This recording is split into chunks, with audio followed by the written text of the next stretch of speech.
도쿄 게임쇼가 3년 만에 다시 개최했습니다. 그리고 제가 갔다 왔습니다. 섹시한 시골 미소 림버스 컴퍼니를 위해서 다녀왔습니다. 도쿄 게임쇼에서 선행으로 플레이할 수 있었습니다. 물론 5시간의 영겁의 시간 후에 말이죠. 5 hours later. 일반 전투와 환상체전을 각각 15분씩 플레이할 수 있었습니다. 총 30분을 위해 5시간을 포기한 나에게 Cheers! 일반 전투는 핸드폰으로 진행했습니다. 지정된 캐릭터들로 전투를 진행했죠. 간단한 전투 매뉴얼은 있었지만 상세한 정보는 알 수 없었습니다. 대충 패널의 공격을 전부 다 연결하면 자동으로 지정된 적을 공격할 수 있다. 우측 아래 승률, 피해량 오토 버튼이 있다. 뭐 이 정도만 있었습니다. 특이한 건 오토 버튼이었는데 흔히 다른 모바일 게임에도 있는 자동으로 사냥해주기 같은 게 아닌 공격 자동 선택 시스템입니다. 승률과 피해량으로 두 가지 선택이 있는데요. 승률 버튼은 승률이 제일 높은 공격으로 자동으로 적과 합을 해줍니다. 피해량은 피해가 제일 높은 공격으로 상대에게 자동으로 공격을 지정합니다. 이런 편의성은 환영입니다. 전투에 대한 상세한 내용은 프로젝트문 유튜브 채널을 확인해주세요.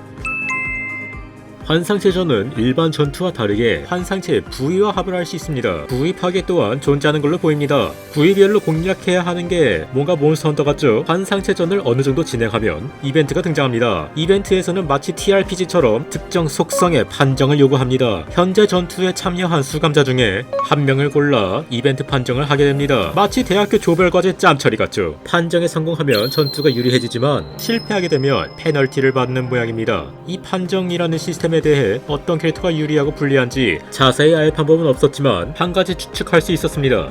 전투 캐릭터가 보유하고 있는 공격 속성이 관련되어 있는 것 같습니다. 예를 들어 분노 판정을 요구하는 이벤트의 경우 분노 속성을 가지고 있는 이상과 싱클레어는 판정을 유리하게 진행할 수 있었습니다.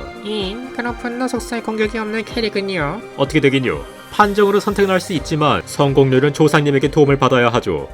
근데 어지간한 가챠 게임 확률보다 높아 보이는데 5%의 주인공에 도전해보세요.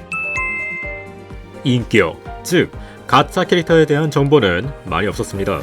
만 인격의 정보에 대해 조금 알 수 있었습니다. 전작인 라이브러리 오브 루이나에서 등장한 캐릭터 소속을 따와 인격 캐릭터를 만들었는데 이게 생각보다 잘 구현됐다고 생각합니다. 예를 들어 전장에서의 W사 캐릭터는 충전이라는 고유 스택 시스템을 이용하여 충전 스택을 얻거나 소비하는 형식의 전투 방식을 선보였습니다. 이 전투 방식은 후속작의 림버스 컴퍼니에도 그대로 계승된 게 느껴졌습니다. 림버스 컴퍼니의 W사 인격 또한 충전 스택이 있으며 이 스택을 이용한 공격이 있었습니다. 전작 팬들에게는 반가움을, 림버스 컴퍼니를 통한 신규 유입 유저에게는 전작 게임인 라이브러리 오브 루이나를 플레이할 때 익숙함을 느낄 수 있을 것 같네요. 어느 쪽이든 고향의 맛이겠죠. 또한 수감자에 따라 같은 소속의 인격이더라도 다른 효과를 가지고 있는 것으로 보였습니다. 정확히는 인격의 전투 스타일 자체는 똑같지만 미세한 차이점이 있었습니다. 체험회에서 확인할 수 있었던 것은 홍루와 로슈였습니다. 둘 다 흑은의 조직원 인격이었는데 효과가 조금 달랐습니다.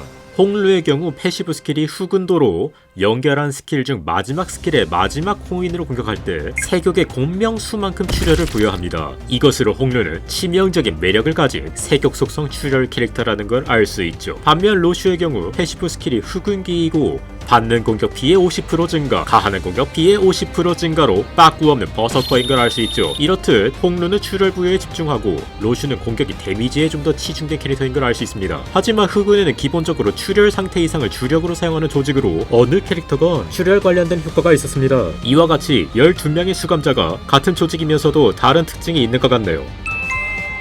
흑단 여왕의 정보에서 흑단 여왕의 스토리를 알 수 있었습니다. 눈물 없이는 들을 수 없는 이 가여운 사과 이야기를 한번 들어보죠. 그 누구도 알지 못하고 알 수 없었던 동화, 저자 불명, 일부 발췌, 모두가 알고 있는 백설공주의 이야기는 행복하게 끝났습니다. 그러나 마녀의 분노와 저주로 만들어진 사과가 있었습니다. 그것은 마녀의 일부이기도 했습니다. 백설공주가 한입 베어물고 흙바닥에 떨어져 잊혀진 사과만은 행복할 수 없었습니다. 많은 시간이 흐르며 발에 채여서 한쪽은 완전히 뭉개졌고 한쪽은 새나 벌레가 파먹어 구멍이 생겼습니다. 사과의 근처에는 새와 벌레들의 사체가 쌓여갔습니다. 자신 대신에 썩어가는 시체 더미들 속에서 사과는 자신의 존재에 대해 끊임없이 생각했습니다. 그리고 어느 날 몸에서 줄기가 자라기 시작했습니다. 타마림에 말라서 시들어버린 줄기와 나뭇잎은 생기도 없는 채로 무럭무럭 자라났습니다. 마침내 사과가 스스로 움직이게 될 수 있게 된 어느 오후, 사과는 행복하게 떠나갔던 공주와 왕자를 생각했습니다. 백설공주도 오랜 시간 동안 누워있었지만 왕자가 찾아와서 그녀를 깨워주었습니다. 더는 사과도 아니었으며 왕자도 필요 없는 이것은 여기에 뿌리를 내리고 사람들을 기다렸습니다. 이상으로 바브 등급 흑단 여왕의 사과 스토리였습니다. 자, 이상으로 2022년 도쿄게임쇼 림버스 컴퍼니 체험회 경험담이었습니다. 체험회가 끝나고 오후 6시가 다 되어간 탓에 다른 건 볼 시간도 없었네요. 림버스 컴퍼니 오픈이 눈앞인데 아무쪼록 좋은 게임으로 출시되면 좋겠습니다. 하지만 이 냉혹한 도시에서 살아남는 자는 과연 몇 명이나 될까요?